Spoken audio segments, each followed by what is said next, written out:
ओम शांति। जीवन में श्रम का अत्यधिक महत्व है। इसकी महक दूर दूर तक जाती है, फैलती है, पहुंचती है। हमारे पास संतोष रूपी गुण है, धीरज है, सब्र है। तो भल किसी के पास करोड़ों रुपये हो, लेकिन धीरज नहीं है, संतुष्टता नहीं है, तो उस व्यक्ति के अंदर खुशी नहीं होगी। तो जहाँ संतुष्टता होती है, जहाँ धैर्यता होती है, वहाँ अंदरूनी खुशी उत्पन्न होती है और वो व्यक्ति चैन की नींद भी कहाँ भी सो सकता है। तो इसके ऊपर ही आज की सुंदर कहानी है, जिस कहानी का नाम है श्रम की महक। तो कहानी इस प्रकार की है कि एक बार की बात है, एक गांव में एक संत रहते थे। वो अवारनवार सभी लोगों को मिलते थे, मुलाकात करते थे, क्योंकि वो संत को अपना खुद का एक बड़ा आश्रम बनाना था। तो एक जगह से दूसरे जगह वो यात्रा करते रहते थे। तो ये एक बार की बात है कि यात्रा करते समय उसकी मुलाकात एक साधारण कन्या विदुषी से हुई।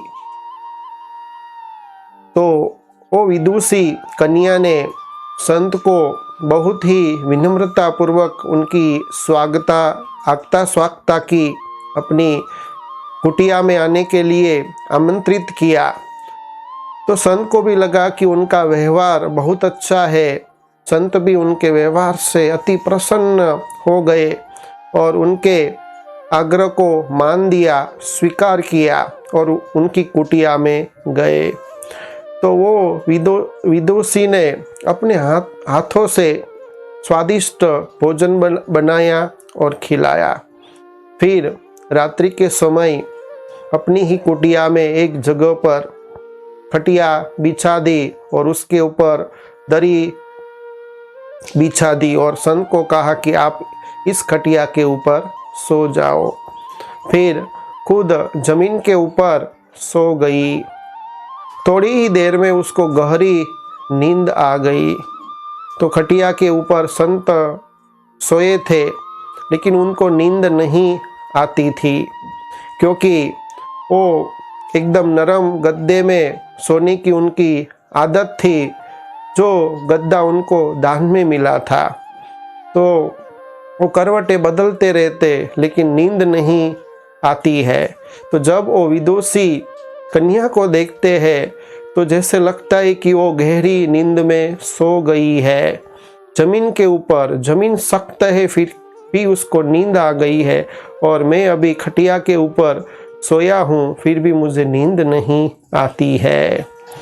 तो उसको मन ही मन प्रश्न उठता है कि इसको ऐसे जमीन के ऊपर कैसे गहरी नींद, चैन की नींद आ सकती है। तो सारी रात ऐसे ही पसार हो गई और जब सुबह हुई तो तुरंत ही वो संत ने विदुषी को कहा कि आपको इस सख्त जमीन के ऊपर कैसे गहरी नींद से आप सो पाते हो।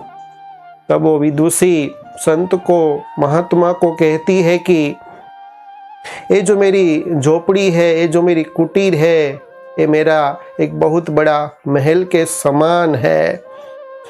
मैं रोज सत्कार्य करती हूँ और अपने कार्यों में इतनी व्यस्त रहती हूँ और एक के बाद एक कार्य करती रहती हूँ, और जब सोती हूँ तो वो सत्कार्यों को मैं याद करती हूँ। तो जमीन भी मुझे सख्त नज़र नहीं आती, फील नहीं होती और मैं आराम से सो जाती हूँ और अंदर से महसूस करती हूँ कि जैसे माँ की गोद में मैं सोई हूँ, माँ की गोद में आत्मिक रूप से मैं सो जाती हूँ। तो जैसे मुझे मखमल के गद्दे में सोई हूँ ऐसा एहसास होता है और चैन की नींद आ जाती है। और कई बार तो मुझे दिन भर में एक ही टाइम का भोजन मिलता है, फिर भी मुझे चिंता नहीं रहती, क्योंकि मैं अपने जीवन में संतुष्टता का गुण धारण कर लिया है, सब्र धारण कर लिया है। जो मेरे पास संसाधन है, जो मेरे पास प्राप्य है, वही पर्याप्त है। बस मुझे उसमें ही सब कुछ सुख लेना है। सच्चा श्रेष्ठ कार्य, पुण्य का काम, सत्काम करते रहना है। तो मैं श्रम को ज़्यादा महत्व देती हूँ और श्रेष्ठ काम, सत्काम, पुण्य काम करती रहती हूँ, तो मुझे चैन की नींद कहाँ भी आ जाती है। तो ये सुनकर संत जी वहाँ से कुटिया से लौटने लगे अपने घर के तरफ। तो तुरंत ही वो विदुषी संत को रोकती है और कहती है कि मुनिवर संत जी, मैं भी आपके साथ आना चाहती हूँ, क्योंकि मुझे पता है कि आप आश्रम बनाना चाहते हैं, तो चंदा इकट्ठा करने के लिए ठहर ठहर जगह पर यात्रा करते हैं। तो मैं भी आपके साथ रहूँगी और आश्रम बनाने के लिए धन इकट्ठा करने के लिए मैं भी मेहनत करूँगी।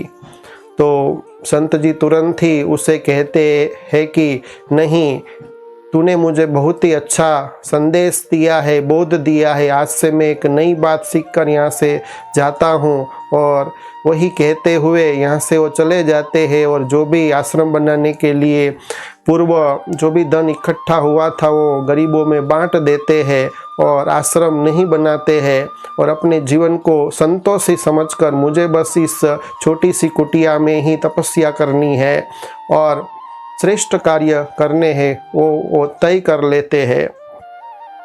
तो देखा कि जीवन में जब सब्र नहीं है, जीवन में जब धीरज नहीं है, जीवन में जब संतुष्टता का गुण नहीं है, चाहे आपके पास लाखों करोड़ों रुपये हो, डनलोप का गद्दा भी हो, मखमल का गद्दा भी हो, फिर भी आपको चैन की नींद नहीं आ सकती।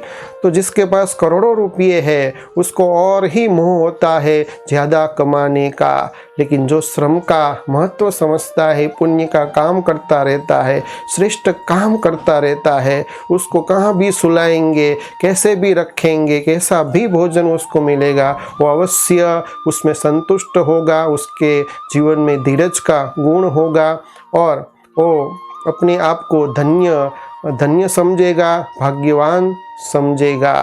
तो आइए हम सभी अपने जीवन के अंदर श्रम के महत्व को जाने, श्रम की महक को फैलाए। जितना हम अपने हाथों से कर्म करेंगे, अपने हाथों से श्रेष्ठ काम करेंगे, पुण्य का काम करेंगे, सेवा का कार्य करेंगे और निरंतर बिजी रहेंगे दूसरों को सहयोग देने में, मदद करने में, दूसरों का भला करने में, तो हमको चैन की नींद ना आए ऐसा हो नहीं सकता है। अच्छा, ओम शांति।